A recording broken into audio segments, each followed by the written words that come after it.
to this video guys. Welcome to my vlog. Siya vlog guys. I-vlog ko ito guys, itong bagong kalsada guys. Ayan o. Noong araw guys, itong lugar nito, tas ginamitan ng mga heavy equipment, gaya ng mga bako, bulldozer. Kaya yun, kaya naging ganyan yan siya. Ayan. O tingnan niyo guys, bagong kalsada nga ginagawa. Yung kalsada na yun guys, pwede ka rin dyan guys patungong Laguna. Yun yung tinatawag na Calax. Hindi pa lang tapos, baga ginagawa pa lang. Yan guys oh. Yan oh.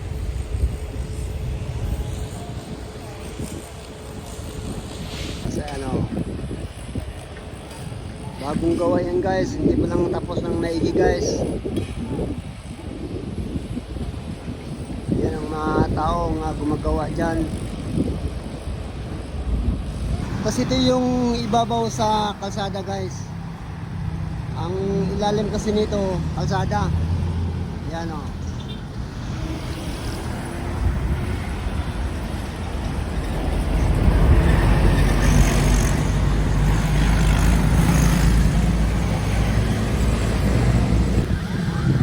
Tas ito yung karugtong sa kalsadang bagong ginagawa guys. Ayan o. Bagong kalsadang ginagawa, hindi pa nga lang tapos guys ng maigi. Ang lusot niyan guys, patungo, pwede ka dyan patungong General Trias City, Cavite guys. Ayan o. Patungong General Trias City, Cavite guys. Tapos doon po sa doon guys sa malayo pa guys, so may bagong tulay din guys. Ayun oh. Talagang marami ng mga kalsada ngayon guys, nga mga shortcut.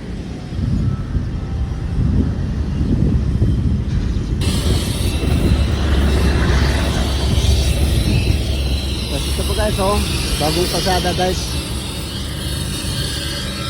Ginagawa. Di pa nga lang tapos guys.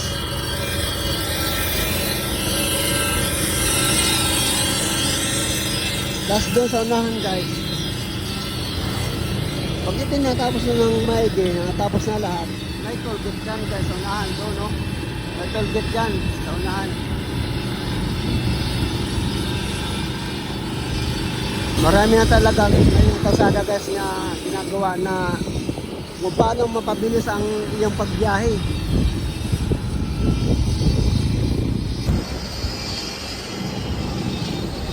Thank you guys.